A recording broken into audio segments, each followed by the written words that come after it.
Hi, I'm Phil DiCollegiero. I'm the Executive Director of the Amesbury Chamber of Commerce, and you're joining us for another episode of Behind the Brick Wall. To recap, this is a program we created with Faulkner Commercial Group, Mountaintop Landscaping, and our friends from Amesbury Community Television to help take you as viewers behind the brick walls of Amesbury's businesses so you can learn about the businesses and the people driving our local economy. Today, like every day we're on this program, we're going to meet two very dynamic business owners. And so, yes. Janet? Two very dynamic women, and their businesses are literally behind the brick wall. We're going to go meet Meghan Kinsey, who owns Motivate Barre, and we'll go there first. And then we're going to meet Michelle Baker, who has Dynamic Balance. And they're two very different businesses, but very, very interesting. You're going to love it. Two women with a lot of energy. So a lot of energy. Yeah. So we're going to the gym first? Yes, Motivate Barre. Motivate Barre. Maybe we'll find you working out, pumping iron? Is that no, it's not that kind of a bar, so you'll have to come see. Let's go check it out. Good morning, Meghan. Thanks so much for carving out time and closing things down so that we could come in and learn more about your business. So thanks so much. I'm happy you asked. Thank you for doing this, Janet. So, Meghan, so we're here at 77 Elm, second floor. Your website has very specific directions, which is great. Tell us about how long you've been here and what brought you to Amesbury. How did you come here? Sure. So, Motivate has been alive for 7 years last week. Just celebrated our 7-year anniversary. And in Amesbury since October of last year. So what's that, about a year and a half, give or take? So yes, this space in of itself, as you look around, it's gorgeous, awe-inspiring, and when I laid eyes on it, I knew it had to be our new home. It was, I kind of manifested this a little bit. I know that kind of sounds hokey to some people, but tell us about that. Okay, so we were in COVID, as everyone was. We shut down pretty much the week of our 5th anniversary, shut down operations in studio, which was in Newburyport downtown, which I had been there for 5 years. At the time, I knew that I had to pivot immediately, and we were virtual the next day. So that meant I was teaching all the classes online. Zoom links and the software hadn't even caught up in a sense that I had to do everything manually and teach the instructors to do the same thing. So that was just the first order of business so that I wouldn't go out of business immediately. Once we got that up and running, there we were, it was fine. Then we transitioned to outdoors once it got a little warmer. And so now we're running outdoor classes, virtual classes, but we're still not really in person in the studio sense. So in the summer, that can obviously create a certain amount of anxiety. I mean, I have 3 sons at home. I almost consider this my 4th son. And the fact that I had zero control over if it was going to stay alive or be closed, as 40% of people in my industry did for good, shuttered their doors, never to reopen again. That anxiety led me to do stadiums. That's like, I had a choice, lay in bed and hang out in fetal position or do something. Intuitively, I decided to do something which was what I do, move physically. So off I went. 2 blocks from me is the high school. I live in Newburyport. Up and down the stairs until I felt my heart beat outside my chest. And that took off my anxiety and kind of pushed me into this realm of courage where I dreamt up this. So I started looking for a space, but I wanted it to be very specific. I wanted it to be big, airy, sunny, many windows. I think I even said a dozen, because and if you count the windows, there's a dozen windows here. I wanted brick, I wanted beam, I mean, it's kind of weird. So when I walked in, it was an absolute feeling of confidence that this was going to be my new home. So I opened this space in October of 2021. Have you lost track of time too? Yes, it's the last couple of years seem to be a bit of a blur. But I love that story, and I don't think it's hokey at all, because I do think that we do manifest what we want to bring into our lives, and part of that is having a really clear picture of what that next space looks like, or what that next step looks like. Yeah. And I applaud you for taking action and not not staying in bed in the fetal position and becoming a victim. So Thank you. I love that. Thank you. Love Appreciate that. So this space in Amesbury, how has it been to be in Amesbury? And we love, by the way, we love bringing businesses from Newburyport over to Amesbury. So that's always a nice bonus, the little friendly competition there. And because we love Amesbury. So tell us about how that has been. Now you had your group of clients that were used to, for 5 years, going to your space in Newburyport. So how did that transition go for people that are kind of afraid to make that leap? How did that go for you? How did you make that work? So I began with a survey, sending it out to my members and saying, all right, so how far would you be willing to drive? And I heard the primary group that pushed in and answered the question said they would be willing to go up to 15 miles from downtown Newburyport, or 15 minutes. I forget how I phrased it. And so I was like, all right. So then I kind of dropped a pin and drew a circle and thought, all right, there I am. My husband was always the one in my ear saying, I like that we're next to the water, but when you drop that pin and draw your circle, a lot of your people are fish. So they're not coming to you. So if you want to move a little further west, that will serve you. So I was always had that in my head. At the same time, I was still looking. There's so much involved in a studio space, especially when you're a bar studio. A lot of people consider square footage, when I was really considering perimeter, because we set up with the bar on the perimeter. So I needed square footage, but I also needed. I was working with 14 feet apart, according to the state. I still need to fill a class to make us profitable. I was adding more classes. I literally did everything opposite what you would think intuitively you would do. Instead of closing or getting smaller, I expanded. Instead of reducing programming, I added new programming. Instead of reducing classes, I added more classes. I hired instructors. I mean, I could start crying now. And that was all like literally I'm running up and down stadium stairs going, I will do this. I will just do it. I will lean in and I'll have to make it. So in all of that, when I found this space, I also I walked downtown and I'm already familiar with this space. Ironically, I moved to Newburyport 20 years ago in March. And the first place we went out while we were painting the walls of our new condo, which is where we first moved in, someone said, you need to go to that restaurant Flatbread. And I'm like, what is that? And like, it's your next town, I think. And I'm fine. So we went to Flatbread and fell in love with it and fell in love with the downtown Amesbury immediately. And then and the space has a similar vibe to this. Yeah. Isn't that weird? Yeah. And so knowing I already loved it, I went back downtown and kind of sat there and kind of just reimagined the vibes. And I found everyone kind of had this edgier way about them. I kind of enjoyed that. I felt like there's a lot more chatter. I enjoyed that. I was like, all right, I felt like home for the business. And I'm already super familiar with the area and the people in it. So it wasn't like a huge leap. A lot of our clients came right on over. I'd say the clients who had the hardest time with it were people who expected to walk to the studio. Yeah. South Enders in Newburyport, they did. That was hard of a transition. But I would say the group that comes now, it's from a larger region. We have Southern New Hampshire coming in droves, where that was never the case in Newburyport. A lot more coming up from like Haverhill. Like people come from a distance that I didn't expect. And I think when they had to kind of contend with the downtown parking in Newburyport, we didn't have our own dedicated parking. That adds in 5 to 10 minutes to get your car, put it down there, settle it, and move. So now, technically, I would estimate people, especially in the West End of Newburyport, they're coming here more quickly than they were before. So it was a win for them. And parking is not an issue because you've got designated parking. And the least expensive gas in the region, right next door. That's like a joke, but it's like actually something we actually pay attention to. We watch the numbers and we announce it at the beginning of class. Oh, that's funny. That's funny. Well, so you have been here you've been here since October then of 2021. And you became a member of the chamber right away? Right away. So tell us how what benefits have you gotten from being part of the chamber? Connection, for sure, like an awareness of what's going on. I'm going to an event tomorrow.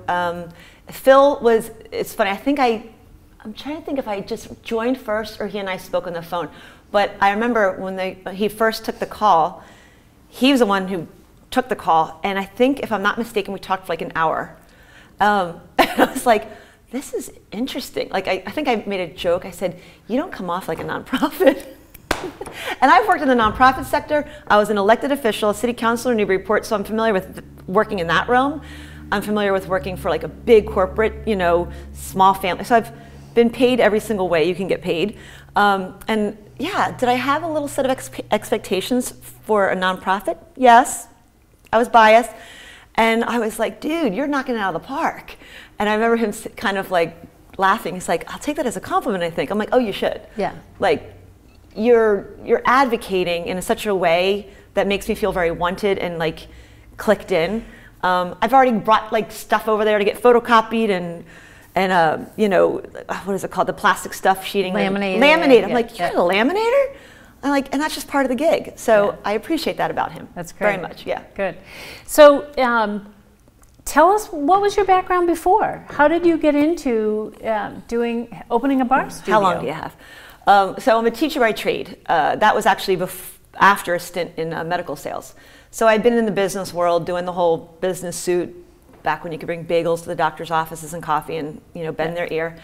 I left that, going to grad school for education. So do I have my foundational background in education is hugely instrumental when I teach, because this is still teaching. A lot of people don't, you know, they think you're just going to, you know, do a few examples in front of a group and just expect them to do what you've modeled, but that's not really how it works. When I'm teaching a group class, everyone's coming to class with a very different set of background, limitations perhaps in movement.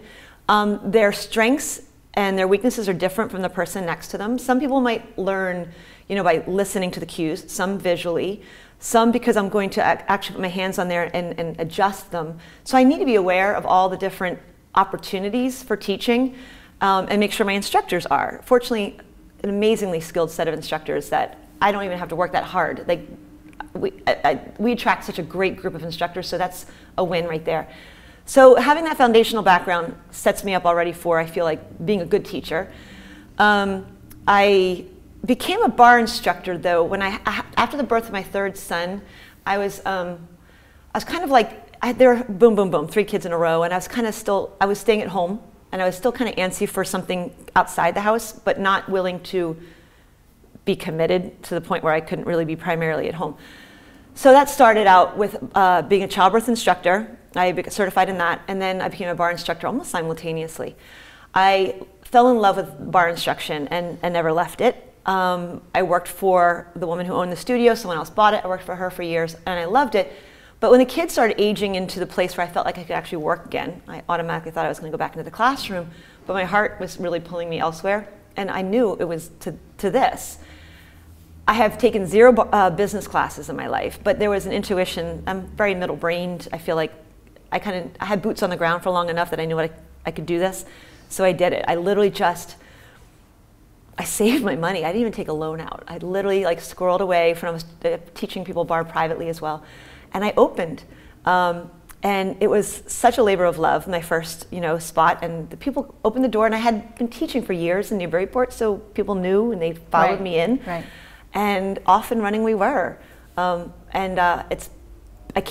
still get excited every time I put the mic set on, turn the music on, and we go. And the community, they become friends, so it's easy to kind of check the social box too at the same time, which really makes this really fun. That's really great. Yeah. And don't they say I'm not sure how that. You never work a day. If you're doing something you love, you never work a day in your life. Never work a day. Right. And it's true. That's great. Absolutely. I love what I do.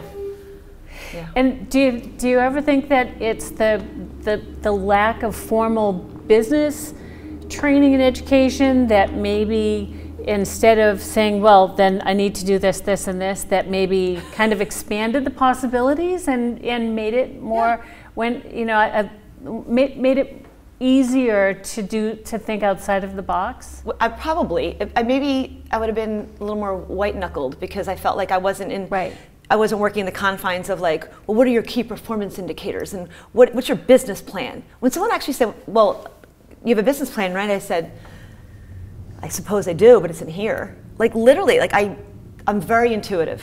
Like I get a gut feeling. I didn't want to partner for a reason. I kind of knew that I'm gonna rise and fall based on what's happening here. And so, yeah, I think you're probably right. It's a great, you have a great story. Thank you. And what are the age groups of people who come here? Yeah, of your customers. They're all over the place. So I love our youngest set. They're often the daughters of people who come here regularly. I love when they come together. We have quite a few mother-daughter pairs. And I would say that they're probably anywhere from like 13 to college age. So that's probably the youngest that come. Gosh, before COVID, my older clientele, I think, had one that was somewhere in her early 80s. I loved her story. She's a twin, and they both have scoliosis. Wow. And her scans are remarkably better than her twin sisters because she came to Barre religiously. Interesting. Yeah. So that was really cool to see. I love this for the purposes of fitness, and a lot of people have like aesthetic goals and all that. But when I hear about people achieving goals that have to do with something bigger, like you're born into this body, and it's like you get one go at this, and you've got all these goals you want to do, but this has got to get you there. Right. Like I like the fact that, ironically, I had a conversation today with a woman. I love that everything I've asked my body to do, it's done. It's doing it. It's happening. And I'm 50 now. It's like I'm on the back 9. So it's like I'm swimming upstream. I'm working. I gotta lift heavier weight now. I gotta increase my protein intake. I gotta take advantage of every health habit that I have in my toolbox and employ them daily. Because when you don't, you back off, you can feel yourself kind of falling off a little bit more quickly than perhaps I did 20 years ago. So I feel like every day is a gift. Honestly, I jokingly say this, but I kind of mean it. I like to get up and really feel like super excited about my day. And now I know my mission is to kind of pass that feeling on to the people with whom I interact, be it in the studio or health coaching or like on the street, like vibrate with that excitement and make it kind of catchy. And then if there's questions about how to make that happen, the tools, like ask me. I'm all about testing different tools out. That's excellent. This has been so much fun and so informative, and we could probably continue to talk, I think, for hours. Yeah. Right. Well, I can't wait to come and check out one of your classes. I know you do have virtual classes as well. Mm-hmm. So for those of us that get to escape to warmer climates, we could take you with us. You can. And it happens. I've got a client in Europe right now. And it's fun to see her on screen. Yep. And this building is expanding. We have a brewery coming down below us. So that makes bar to bar quite easy. We have a new tenant next door, a pair of women who are one's a hair designer, and the other one is a breath work and makeup and photography. We're a great little community at Mill 77. That's awesome. Yeah. Thanks so much. This was really fun. Pleasure. Thank you for having me. Bye.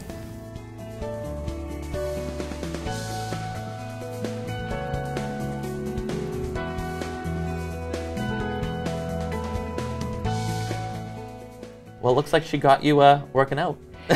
Well, she did. She was teaching me a pose, and I definitely am going to sign up. And it was great. It's a beautiful space, and she's a wealth of knowledge, and it was just a pleasure. So I think that she mentioned that this is going to be her third full year, maybe her second full year actually, rather, in Amesbury. And I mean, she's just been she's clearly a ball of energy, but to have her be part of the business community and to be this cheerleader for Amesbury commerce, but also literally the community overall, she's been a great addition. And so I love having her. I love that we got to go and take a peek behind her brick wall. It was great. Yeah. Well, I'm glad that she had us. We're gonna go look at another ball of energy right now, right? Yes. Dynamic Balance. Dynamic Balance over at 26 Millyard. Michelle Baker. Right above the Blue Moon. So for folks that don't know, Michelle applies some of her energy not just professionally but also to the chamber. She actually is the chairwoman of our membership committee, and so takes that energy and enthusiasm for Amesbury's businesses out and about to many other businesses, because I think that, again, she's somebody who has a lot of passion for the success overall of the business community here, and so I'm psyched that we get to go and check out what she does. Very interesting. Let's go.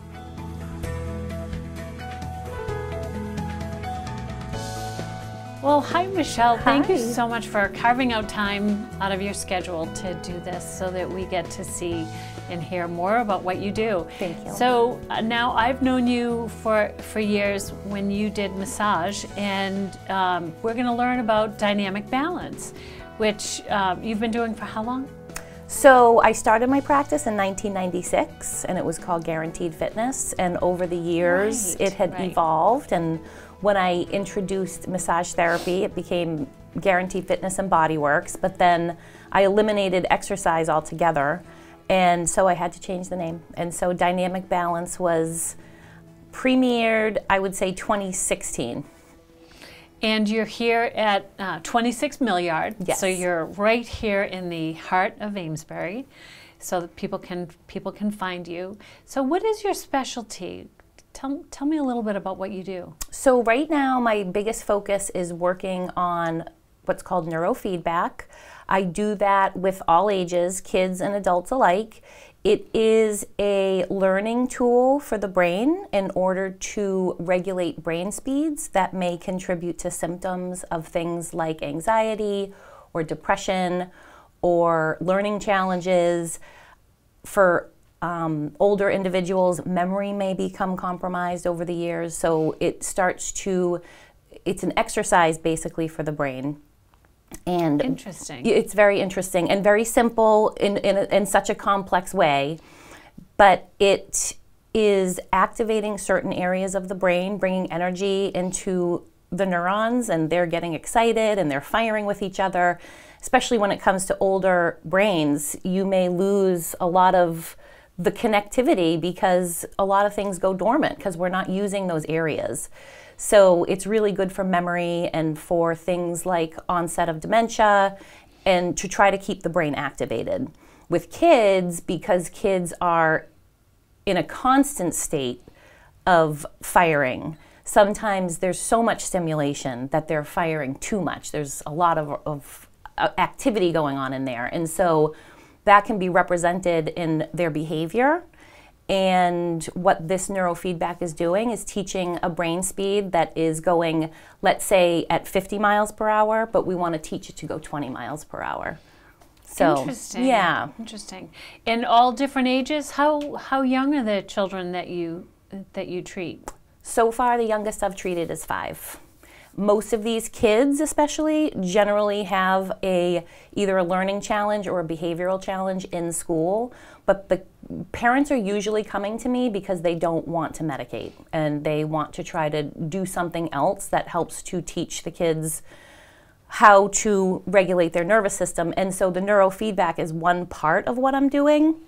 That's the exercises for the brain, but then I communicate with each of the clients about what they can do in their life, behavioral modifications, eliminating one thing or maybe doing a little more of another so that they're starting to feel better while their brain is becoming stronger.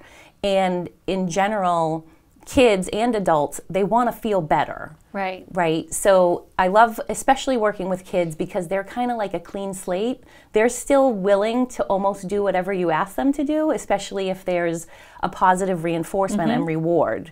And so I also believe that in the way that the world is, and so much is happening so fast around all of us, but kids have a lot more going on in their life, and it can be tough to regulate all that. And then on top of it, you put on all of these parameters and expectations, and so it's about teaching them how to understand what stress feels like in their body so that they know that it's happening before it becomes some kind of an outburst or a negative reinforcement. So they can self-regulate before a tantrum Sure. or before they react. Yes, it Really teaches. interesting. Yeah, it teaches them resilience, and it's not fair to assume.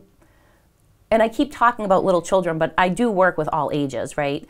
But it's not fair to assume that stress isn't existing. It's existing for all of us. And, if you have to get up in front of the class and you're really nervous about it, it's going to make you feel uncomfortable. But the key is that obviously that adrenaline is going to pump into any one of us. Right. But it's about getting up there and then finding your comfort zone while you're in the flow, and then your body starts to regulate itself and you start to feel a little bit more comfortable.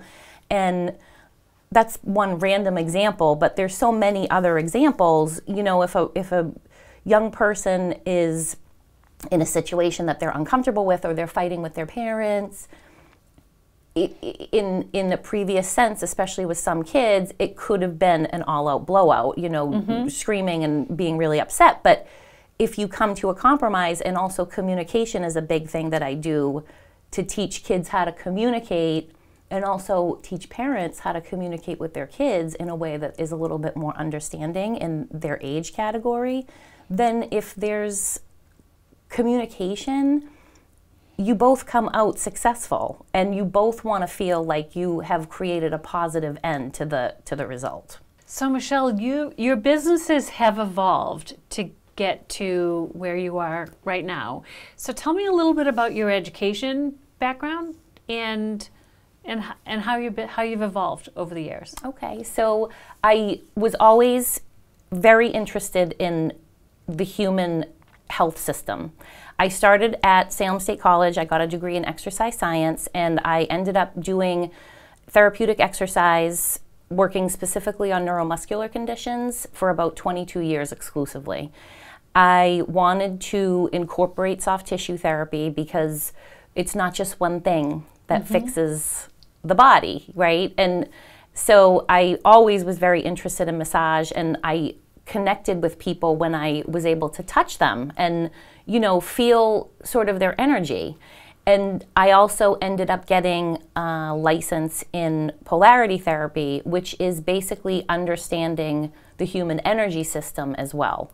Because we have the nervous system, we have the muscular system, we also have to understand the energy of the person too, because that has a lot to do with the origin and the evolution of illness and disease, just as much as when you look at it from a systemic point of view. So I incorporated the massage, the polarity therapy. I did a lot of research and education in somatic psychology, which is the psychology of the body, and how the body manifests what is going on in the psyche through the physical and through the illness. So, and because I was so entranced in how the nervous system connected to everything, I found that the neurofeedback was just another way to not only work with the physical and the energetic, but also with the neurological system. So I became certified as a neurofeedback practitioner, and I'm currently working on my master's degree in psychology. Wow, Yes. very, very interesting. Thank Quite you. a journey. And have you been in Amesbury for all of this time? So my business started in Andover.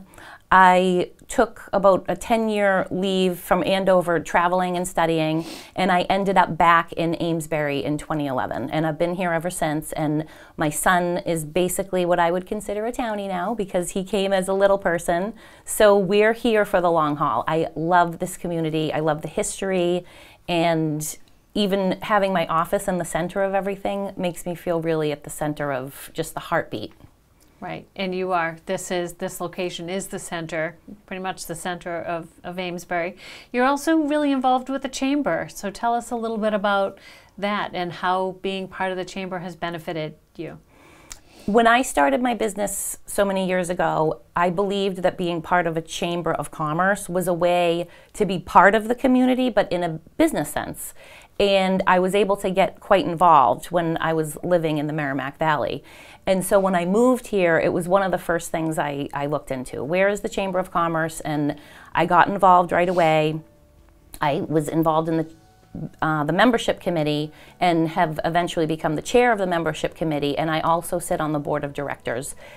I believe a Chamber of Commerce organization is also part of the growth and the connection to not only the community in general, but to all small businesses. We're all in this together. It's such an amazing family, and it is what you make of it. The more you get involved, the more you uncover. And so it is definitely one of my priorities as a business person to be involved with the Amesbury Chamber. That's great. That's great. This has been so informative and so interesting. Thank you. And I've seen your business. The name changes, the new things that you're doing, and it's so interesting. And I just wish you all the best. And I look forward to seeing what you do in the future. Thank you so much. I appreciate it. It's been fun. Thank you. Thanks, Michelle.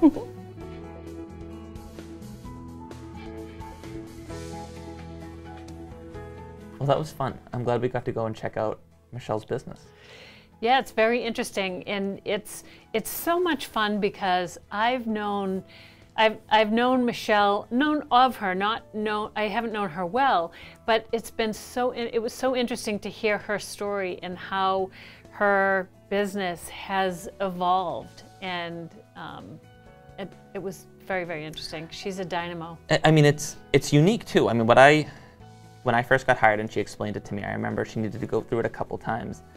And I wish more people, and that's why we're doing this, knew about the services she offers, because it's unique, but there's such a need for that type of approach as folks are, battling either issues or just want to improve their mental health. Like overall, I found her business to be just really inspiring. And so, I mean, this is exactly why we do the Behind the Brick Wall program, to educate the public about some of these neat businesses and what they offer. Yeah, so. In prepping for this, I was reviewing her website and learned a little bit more about this business, and already forwarded it to someone who has filled out an intake form, and it already was like, oh, that was perfect. I've already reached out to her. So I love that about this. She's a ball of energy, and it's a great addition to have, again, to just further diversify the health and wellness sector of our community. I'm glad that we stopped by these two places. And did I mention how much fun it is that these are women in business? And honestly, I could have sat and chatted with both of them for even longer. So my favorite part of these programs is actually what's not even on camera. It's you chatting with them as you're getting mic'd up and Amesbury Community Television is doing their thing, because it's a reminder of, we're a diverse community. We've got a lot of neat businesses, but how many people have pre-existing relationships and how you've worked together on different projects. And so it's neat to see people reconnect. It's great, and I appreciate the opportunity to do it. It's been really fun. Good. Well, this is another episode of Behind the Brick Wall, and it's made possible because of our partnership with Janet Faulkner from Faulkner Commercial Group, Mountaintop Landscaping, and the tireless work of our friends at Amesbury Community Television, who do the taping, who do the editing, and we couldn't have this program without them. And we're glad to create this program because for people like our #1 fan, Mrs. Ryan, thank you for thank you for watching, and we're grateful that you've taken the time to learn more about our business community. Check back to see what we do next month with Behind the Brick Wall. Great. Thanks, Phil.